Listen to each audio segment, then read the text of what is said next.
신명기 19장 15절에서 21절 말씀입니다.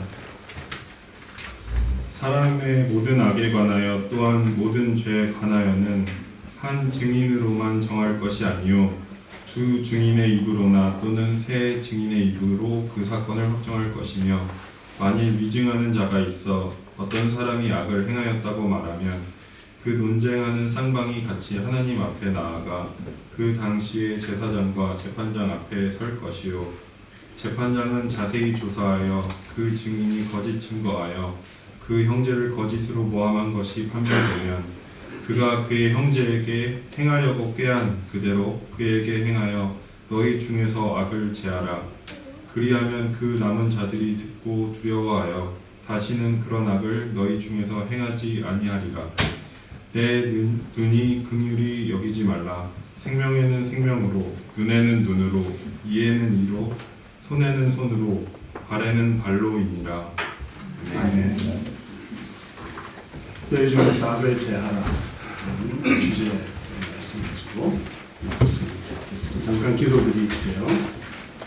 하나님 아버지, 하나님 앞에 예배하러 모인 저희들이 이제 주의 말씀에 귀 기울이기 원하오니 주님 각자에게 이 말씀, 기록된 말씀을 상고할 때에 한 사람 한 사람 찾아오셔서 말씀하여 주시고 주님의 뜻을 깨닫는 시간 되도록 역사하여 주시옵소서. 또한 부족한 자를 말씀에 대한 자로 온전히 써 주시기를 기도합니다. 예수님 이름으로 기도합니다.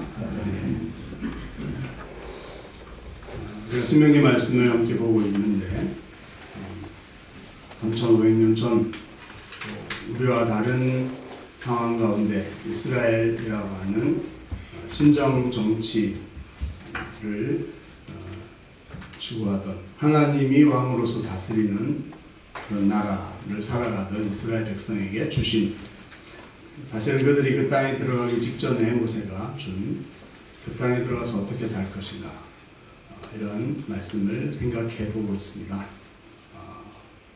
배경은 많이 다르고 시대도 많이 다르지만 하나님께서 그들에게 가지셨던 뜻이 또한 우리에게도 의미 있고, 그 변치 않으시는 하나님이 우리를 향해 가지신 그 뜻이 또한 이 말씀 가운데 녹아 있다고 우리는 믿기 때문이죠.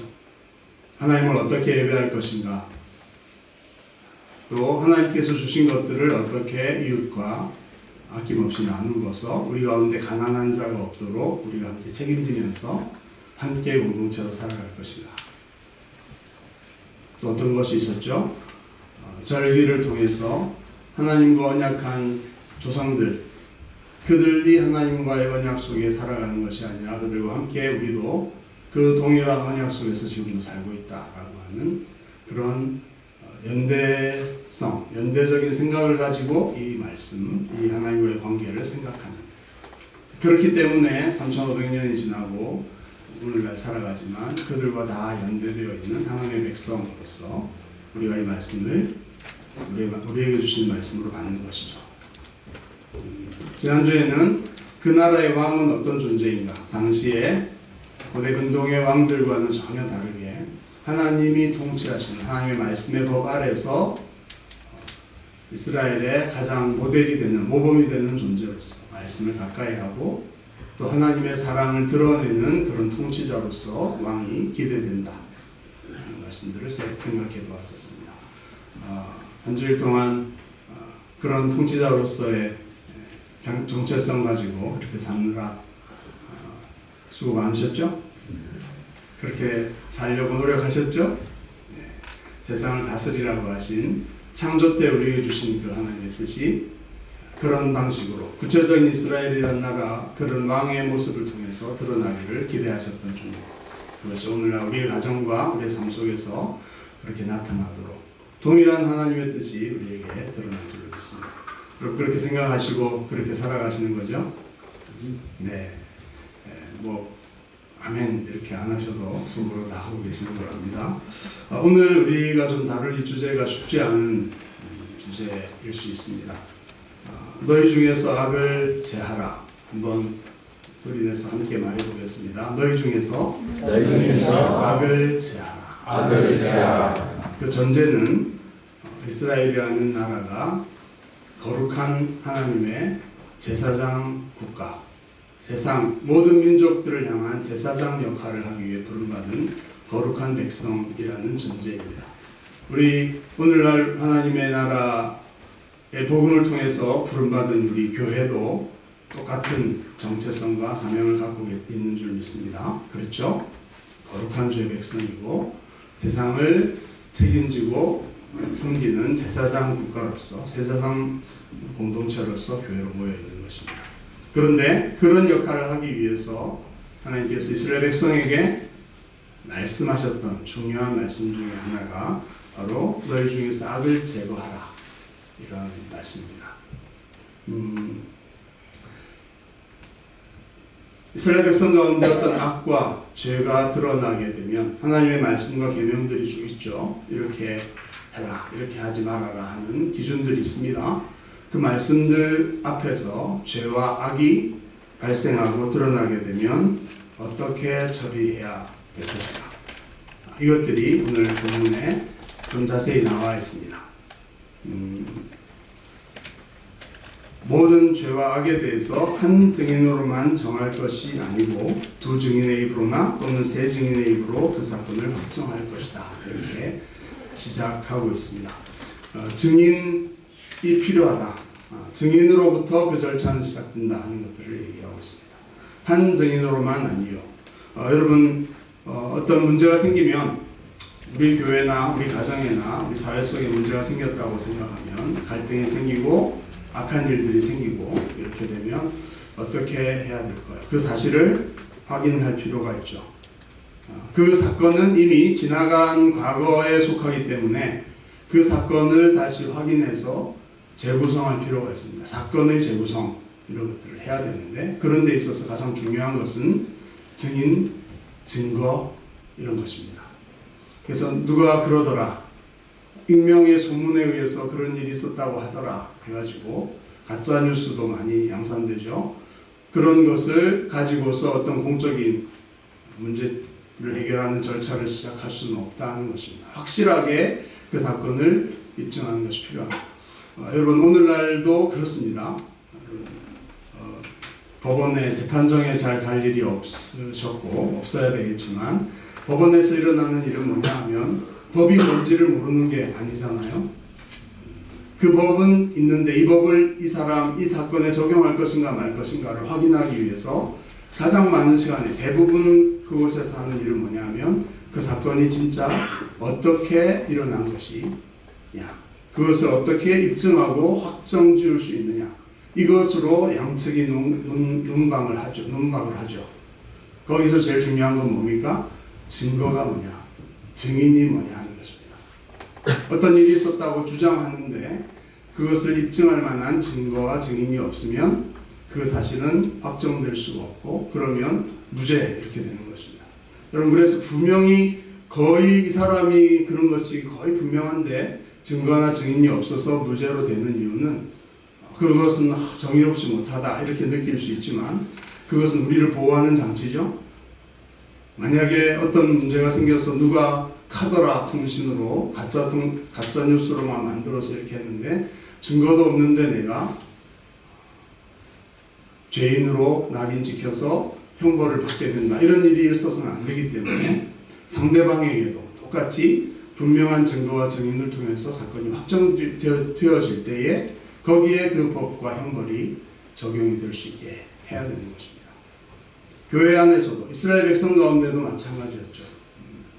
그래서 증인 한 사람만이 아니라, 근데 증인이 한 명이 만들어낼 수 있잖아요. 혹시 잘못 볼 수도 있고. 그래서 두 사람 혹은 세 사람의 증인을 통해서 그 사건을 확정하라, 이렇게 되어 있습니다. 여러분, 우리가 알고 있는 십계명에 내 이웃을 대하여서 거짓 증거하지 말지니라, 이 말씀도 거짓 증거라고 하는 공적인 의미에서의 거짓말, 증인으로서 거짓된 증거를 함으로써 그 파장이 얼마나 크겠어요, 그죠?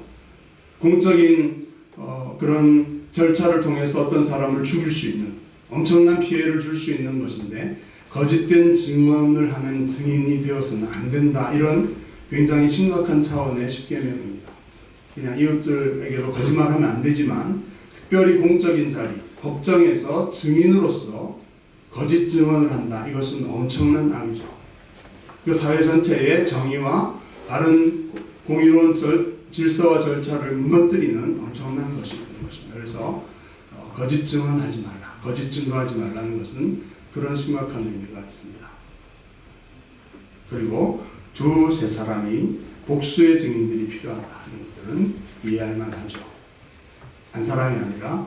그래서 2명, 3명이 같은 증언을 한다 그러면 믿어주고 인정해 주는 것입니다. 근데 반대로 두 사람이 공모하고 서로 짜가지고 모의해서 그런 없는 것들을 만들어내고 증인이라고 이렇게 복수의 증인들이 등장한다면 이것은 진짜 심각한 범죄 행위가 될 것입니다. 그래서 그런 일은 없을 것으로 상정을 하고 그런 복수의 증인들을 통해서 사건을 확정하라 이렇게 말하고 있습니다. 우리가 알고 있는 나봇 사건이 있죠. 바알을 숭배하던 아합 왕과 그 아내 이세벨 왕비, 그가 하나님의 법과 하나님의 인재를 무시하고 나봇의 포도원, 왕궁 옆에 있는 그 포도원이 너무 갖고 싶어서 왕이 끙끙거리고 있었는데 이세벨이라는 이 악한 왕비가 그 권력을 이용해서 두 사람의 증인을 세워서 이 법을 악용해서 나봇이 하나님을 모독하는 심각한 범죄를 저지르는 것을 봤다. 이렇게 증인들을, 거짓 증인들을 내세워가지고 나봇을 법정에 세우고 나봇을 죽입니다. 그런 일들을 통해서 그 포도원을 빼앗기 위한, 이 얼마나 악한 일이에요. 이런 일들이 일어나서는 안 되는데 일어난 것이죠. 하나님께서 이 문제를 어떻게 처리하셨습니까? 우리 다음에 보면 이런 경우에 어떻게 해야 됩니까? 하나님께서는 우리가 잘 알고 있는 내 눈이 그런 자를 긍휼히 여기지 마라. 생명에는 생명으로, 눈에는 눈으로, 이에는 이로, 손에는 손으로 가린다. 그런 상황 속에서 상대방에게 모함해서 없는 것들을 만들어내어서 해를 끼치려고 하는 그 의도 그대로 그 사람에게 돌려주라. 이런 법을 통해서 너희 중에서 악을 제거하라. 이렇게 말하고 있는 것입니다. 여러분, 지난주에도 살펴봤지만 고대 근동의 제왕적인 왕권을 가졌던 그 나라에서 이스라엘은 달랐죠. 근데 우상 숭배하던, 바알을 숭배하던, 바알 숭배가 풍요와 다산 이런 것들을 숭배하는, 자본주의를 신으로 숭배하는, 하나님이 아니라 그런 체제였고 우상은 그런 것이었죠. 그것을 위해서는 모든 것들을 다 합리화하고 이용할 수 있다고 생각했기 때문에 이런 하나님의 법을 무시하면서 사람을 죽이고 그의 좋은 포도원을 빼앗는 이 엄청난 악을 행했을 때 하나님은 어떻게 했습니까? 아무도 그를 제재할 수 없고 선지자 엘리야만 가서 그들의 죄악에 대해서 하나님의 말씀을 전했죠. 하나님이 뭐라고 하셨습니까? 이런 악에 대해서 나봇의 피를 흘린, 땅에 그 피를 흘린 것과 같이 아합도 이세벨도 피를 땅에 흘리게 될 것이고 개들이 그 피를 핥아먹게 될 것이다. 이런 무서운 하나님의 심판을 선언하죠. 여러분 그렇게 진행이 되었습니까? 나중에 예후라고 하는 군대 장관이 일어나서 그들의 죄악을 처벌하는데 철저하게 이렇게 하죠. 아합도 전쟁에 나가서 죽고 그 피가 전차에 흘러내려가지고 그 전차를 연못에서 씻는데 개들이 와서 그 피를 핥아먹는 이런 장면으로 하나님의 심판과 예언이 성취가 되고요. 이 이세벨은 왕궁에서 버티고 있다가 예후가 2층에서 집어던져서 땅에 떨어져서 죽게 되는데 예후가 승리를 즐거워하면서 잔치를 벌이다가 그래도 왕비인데 그 시체는 좀 찾아서 수습해라 하고 군사를 보내었는데 그 정원에서 어떤 일이 일어났습니까?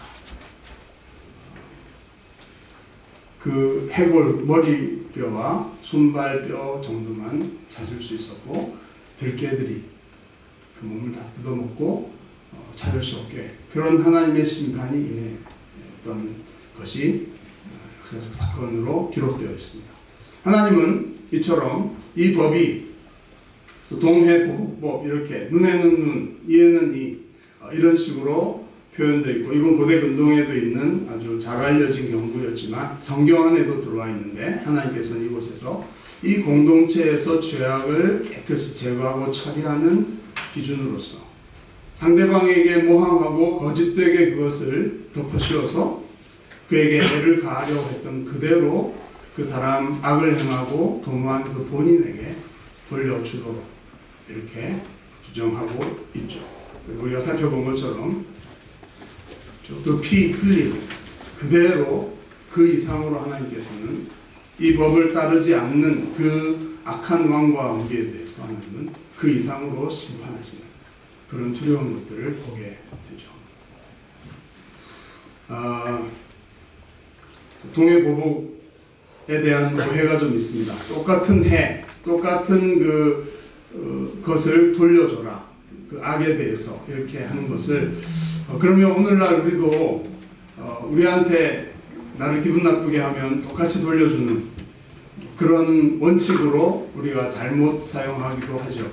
여러분 이 동해보복법에 대해서 눈에는 눈, 이에는 이 뭐 이런 영화도 있고 한데 이것의 취지는 뭡니까? 우리가 오해하지 말아야 될 것은 뭐죠? 하나님은 사적인 보복의 원칙으로 이것을 쓰라고 하신 게 아니라는 것이고요. 그 다음에 또 더 중요한 것은 그만큼만 돌려준다는 것입니다. 법정에서 법적인 절차, 재판 절차를 통해서 그 사람이 해하려고 했고 그 사람이 행한 그만큼만 그 사람에게 돌려주고 값을 치르게 한다는 이 원칙인 거예요. 우리는 어떻습니까? 우리 어린이들이 있는데 한번 물어볼까요? 친구한테 한 방 맞았어. 그러면 몇 대 때리면 내 속이 풀릴까요?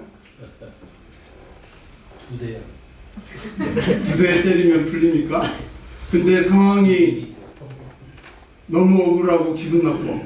한 방 맞은 것보다도 마음이 더 기분 나쁜 상황이야. 그러면 내 속에 쌓인 감정이 이 억울함과 미움이 풀리려면 한 2대 때려서 되겠어요? 우리는 보통 내가 열받는다고 해서 5대 풀릴 때까지 10대까지 때릴 수 있죠. 한 방 맞았는데. 그렇죠? 나를 그런 상황에서 나를 그렇게 이용하고 나를 속이다니 이렇게 해서 열이 더 받으면 내가 받은 피해보다 5배, 10배는 더 해도 속이 안 풀린다. 이런 사람도 사람마다 다르죠? 있을 수 있죠. 그것을 얘기하는 것이 아니라는 거죠. 이것은 법적인 공적인 절차 속에서 문제가 되었고 아까 우리 얘기한 것처럼 증인들에 의해서 그런 악한 일이 발생했다는 게 확정되고 그에게 그럼 어떤 처벌을 할 것인가를 재판장이 공적인 절차 속에서 처리할 때 공정하게 그 사람에게 맞는 값을 처벌하라 이런 기준으로 주어진 것이지 사적인 복수의 원칙으로 이렇게 사용되어서는 안 된다 하는 것이죠. 그래서 우리 예수님이 산상설교에서 말씀하신 것 너희는 눈에는 눈, 이에는 이 이런 말을 들었지만 나는 너희에게 말하노니 내 뺨을 오른 뺨을 치는 자에게 왼뺨도 돌려대라.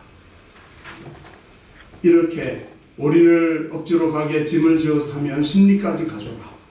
속옷을 달라고 하면 더 비싼 겉옷까지 내줘라. 이렇게 주님이 말씀하신 이 말씀과 이 율법은 거봐. 율법과 도급은 이렇게 달라. 이렇게 적용하고 해석하고 이해하면 맞는 걸까요? 서로 모순되는 말씀인가요? 율법과 예수님의 복음이 그렇게 해석할 수 없다는 것입니다.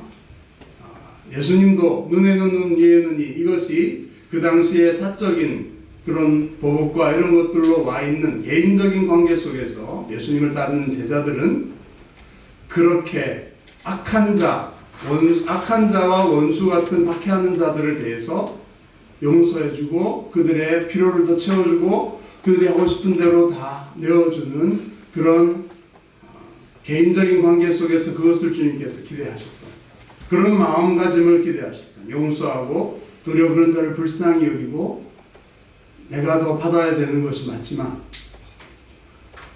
더 2배로 갑절로 해주라 이렇게 말씀하고 있는 거죠. 근데 이런 말씀을 주님께서 하셨으니까 공적인 자리에서도 재판장이 그래 2배로 갚아줘 이렇게 할 수 있는 겁니까? 그거와는 전혀 상황이 다른 것이라는 것을 이해할 필요가 있죠.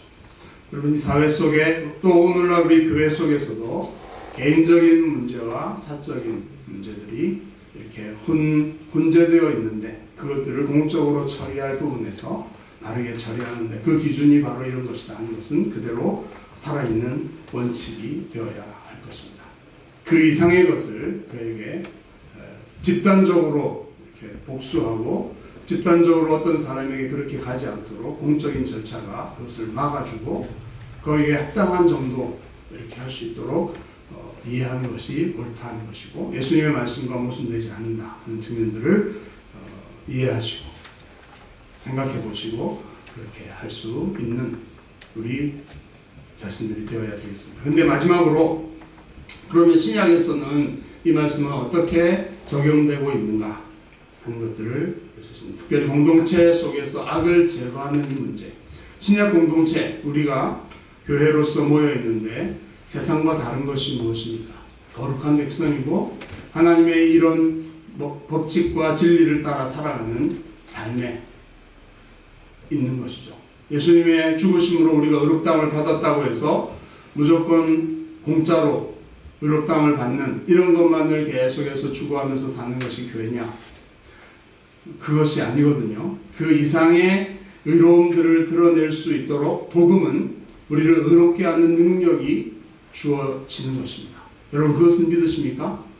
여러분 혹시 예수 믿어서 나쁜 짓은 마음 놓고 하고 교회 나오면 다 용서받으니까 땡전 한 푼 안 내고 값을 치르지 않아도 무조건 용서받으니까 예수님은 그런 사랑과 용서의 주님이시니까 그렇게 혹시 주님 앞에 나오신 분들 계십니까? 하나님께서 여러분들을 구원하시기 위해 엄청난 값을 치르신 이유는 그런 얄팍한 값싼 은혜를 계속해서 반복하면서 더 악한 세상의 악을 행하기 위한 빌미와 도구로 주님이 호구라고 하죠. 하나님이 호구가 되기 위해서 그렇게 하신 게 아니죠. 그 죄악을 심각하게 해결할 수 없는 인간의 노력으로 할 수 없는 그 죄악을 해결하시고 성령께서 그 죄악을 이길 수 있는 능력을 주셔서 세상의 진정한 의를 드러내기 위해서 의롭다 하시고 의를 부어주시는 것이 구원입니다. 복음은 구원을 주시는 하나님의 능력이다. 이렇게. 능력은 우리를 변화시켜서 의롭게 만드는 것입니다. 사람을 사랑하게 하는 것입니다. 사랑함으로써 죄악을 넘어서서 죄악까지 해결하고 없애줄 수 있는 그런 존재로 우리를 만드시는 것이 복음이죠. 자, 그런데 그런 이해를 하셔야 되고 그런 일들을 하기 위한 교회 공동체는 그 가운데 거룩함을 유지하는 것이 중요하다는 말씀을 신약에 와서도 하고 있죠. 그래서 예수님 자신이 이런 공적인 절차를 말씀하십니다. 교회 안에서 죄와 악이 발생했을 때 어떻게 하는 것인가. 자, 내 형제가 죄를 범하거든 가서 너와 그 사람과만 상대해서 공고해라 이렇게 말합니다. 이거는 사적인 차원이 되겠죠. 교회 안에서도 사적인 문제가 생깁니다. 어떤 문제가 우리 가운데 있을 수 있습니까? 공동체 안에서 여러 가지 도덕적인 윤리적인 문제가 생길 수 있고 재정적인 경제적인 문제 어떤 형법적인 문제도 생길 수 있죠. 개인 사회 속에서 교회 안에서 바로 그러면 법정 고발로 경찰을 불러야 되냐 이렇게 했을 때 그 모든 문제를 교회 안에서 어떻게 해결할 것인가. 먼저는 사적으로 그 사람에게 가서 그 문제에 대해서 얘기하면서 공부하는 것입니다. 여기까지는 사적인 차원이겠죠. 그런데 그가 듣지 않으면 듣게 되면 그 사람을 얻은 것이죠. 진정으로 회개하고 미안하다 사과하고 갚아줄 거 다 갚아주고 이렇게 관계가 회복될 수 있습니다. 그렇죠? 그런데 그것이 되지 않을 단계에서는 어떻게 가냐 하면 여기 보십시오.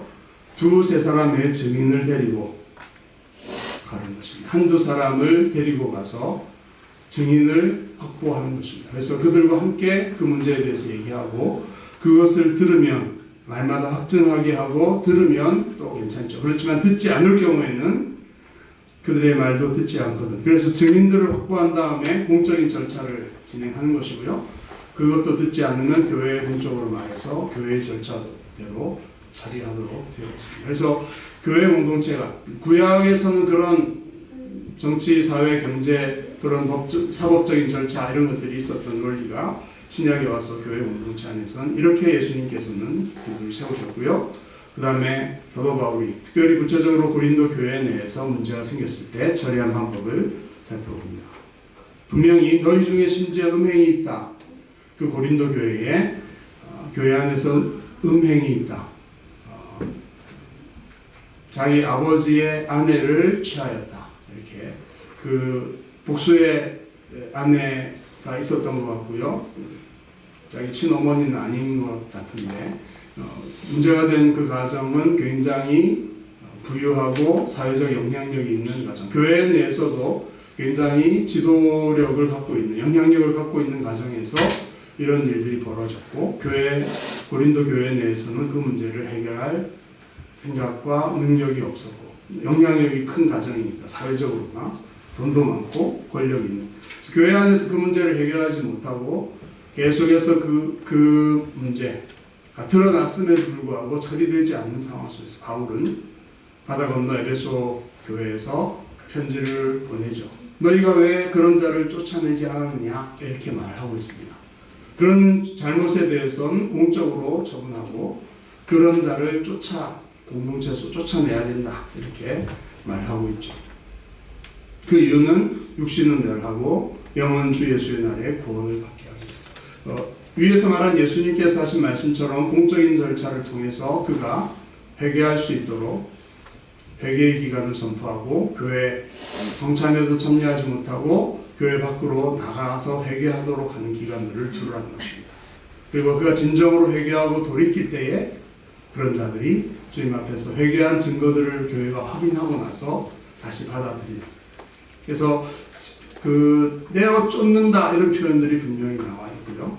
13절에 보면 밖에 있는 사람들은 한번 같이 읽어보겠습니다. 시작. 밖에 있는 사람들은 하나님이 심판하시려니와 이 약한 사람은 너희 중에서 내쫓으라. 너희 중에서 내쫓으라 이 표현이 오늘 우리가 봤던 신명기 19장에 있는 그 표현과 똑같은 표현을 헬라어 성경으로 번역한 표현입니다. 너희 중에서 악을 제하라. 악한 자를 내쫓으라. 이렇게 번역이 되어 있는 것이죠.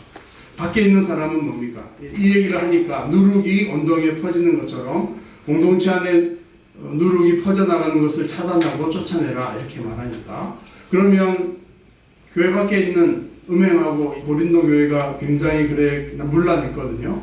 그러면 그 사람들과 친구 사귀지도 말란 말이냐 이렇게 오해하지 마라. 바울은 그런 얘기는 아니다. 밖에 있는 사람들과 그러면 우리가 세상을 지구를 떠나야 되는 것인데 그게 아니라 그들과 사귀고 이렇게 하지만 교회 내에서 그런 일들이 공공연하게 나타났음에도 불구하고 공적으로 처리하지 않으면 그런 자들은 내어 쫓아야 된다. 교회 안에 누룩이 퍼져서 심각한 오염이 생기면 교회를 통해서 세상이 거룩해지는 그 일에 엄청난 발목을 잡히고 걸림돌이 되기 때문에 교회 안에서는 공적인 절차를 통해서 거룩을 지켜야 된다. 이렇게 말하고 있는 것입니다. 교회 밖의 사람들은 하나님께서 때가 되면 심판하시겠지만 교회 안의 일은 너희가 책임지고 심판과 처리를 해나가도록 공동체를 지켜라. 이렇게 말하고 있는 것이죠. 무섭죠? 공동체가 그렇게 해야 사회 속에서 교회의 정체성을 가지고서 역할을 할 수 있다. 이렇게 말하고 있습니다. 그래서 오늘 우리가 살펴본 신명기 19장에 있는 이스라엘 백성이 내부의 문제를 어떻게 할 것이고 특별히 위증을 통해서 악을 도모하는 일에 대해 철저하게 처리해 나가는 그런 원칙들이 신약 공동체, 교회 공동체 내에도 그대로 살아있어야 되고 그것이 세상을 구원하는, 세상의 거룩함을 지켜내는 중요한 일이기 때문에 사명감을 가지고 해야 된다. 이렇게 말하고 있습니다. 무서운 얘기죠?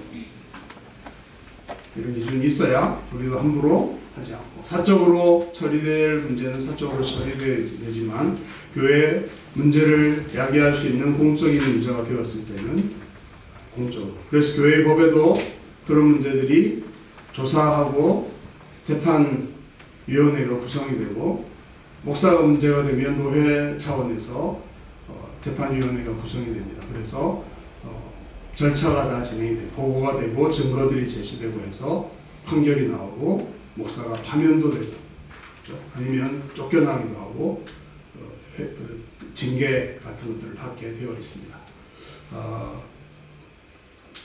이런 법적인 얘기를 설교 중에 왜 하냐? 오늘 말씀에 나와 있기도 하고요. 우리가 그렇게 두려워하는 마음을 가지고서 하나님의 사랑과 용서를 믿지만 다른 교회의 질서와 절차 가운데 진정한 회개를 통해서 우리 자신과 가정과 교회의 거룩함을 지켜나가는 그런 교회로 나아가야 하겠다. 그리고 우리 가운데 문제가 있습니까? 나만 알고 있는 문제 빨리 회개하시고 하나님 앞에서 해결하시기 바랍니다. 그리고 하나님과의 관계만 해결해서는 안 된다는 측면도 있죠. 속건죄라는 것이 속죄죄도 있지만 하나님 앞에만 범한 죄라면 하나님 앞에서 속죄죄를 드려서 해결하면 되지만 사람과의 관계에서 문제가 있고 경제적인 피해를 주고 감정의 상처를 주고 했다면 하나님과 속죄죄만 드려서 해결되지 않습니다. 사람들에게 갚아야 될 것들을 갚아야 되고 20%를 더 갚아서 마음을 풀어주는 그런 것들도 있고요. 4배의 소와 양을 훔쳤으면 4배를 갚도록 되어 있는 측면도 있습니다. 그래서 오늘날 적용하면 사람에게 잘못한 것은 다 사람에게 갚은 다음에 그 다음에 하나님께 나와서 순서가 바뀌면 안 됩니다. 사람에게 문제는 사람에게 먼저 해결하고 그 다음에 하나님께 나와서 잘못했다고 하고 회개한다고 할 때 하나님이 갚을 빚이 없나 확인하시고 용서해 주시는 거예요. 아시겠습니까? 무조건 사람한테는 미안하다고 안 하면서 하나님께만 용서받았다고 하면 미량이라는 영화에서 나오는 그런 꼴이 생기는 거죠. 복음의 원칙이 아닌데 세상이 보기에 얼마나 불합리합니까? 사람한테 잘못해놓고 하나님께만 용서를 빌고 용서받았다고 하면 피해자는 뭐란 얘기예요? 그거는 아니에요. 교회 안에서 그렇습니다. 오늘 말씀 앞에서 그래서 하나님 앞에 예배하러 거룩하신 하나님 앞에 나올 때마다 자기를 돌아보고 예배하기 전에 자기를 회개하고 하나님 앞에 처리할 문제들을 다 처리하고 예배하러 나오셔야 되고 그렇지 못했다면 이 시간 깨닫고 그것들이 생각나면 빨리 가서 그 문제를 해결해야 됩니다. 그렇게 하지 않을 때 공동체 내에서 그 문제가 쌓여지고 굳어져 가고 공동체에 그래도 되나 보다 하는 누룩처럼 악이 죄악이 전염병처럼 퍼져나가게 되지 않도록 교회는 공적으로 그 문제들을 처리하는 것입니다. 그렇게 그런 일들이 일어나지 말아야겠지만 저를 포함해서 그런 일들이 발생하면 겸손하게 그 공동체적인 죄의 절차, 하나님의 절차죠. 하나님이 세우신 그 앞에 겸손하게 순종함으로 거룩함을 회복하는 우리 모두가 되길 바랍니다. 우리에게 남아있는 문제가 있습니까? 아직도 처리하지 않은 우리 내면에 미워하고 갖고 있는 문제가 있다면 이 아침에 말씀 앞에서 다시 해결합시다. 그리고 이것은 공동체적인 차원이지만 사적인 차원에서는 예수님이 하신 말씀처럼 뺨 맞았다고 5대 10대 때리지 말고 도리어 돌려줄 수 있는 하나님의 은혜, 하나님께 받은 것들을 생각하며 사람들을 긍휼히 여길 수 있는 마음가짐. 그러나 그것이 내가 이렇게 그냥 진짜 그 사람이 회개했기 때문에 처리할 수 있는 차원인지 아니면 공동체에 피해를 줄 수 있는 문제인지는 또 다른 차원이기 때문에 왼뺨을 돌려대면서도 그가 공동체에 큰 영향을 끼치지 않도록 하는 그런 역할은 또 다른 차원에서 함께 해나감으로써 거룩한 공동체를 함께 지키고 세워나가는 그런 마음들을 가지셔야 하겠습니다. 사적인 멤버지만 공적인 멤버로서의 역할, 이것이 균형을 이루는 그런 교회 세워나가기를 소원합니다. 같이 찬양하고 기도하겠습니다. 우리 그런 교회에 함께 만들어갈 수 있도록 소망하고 찬양하고 기도하겠습니다.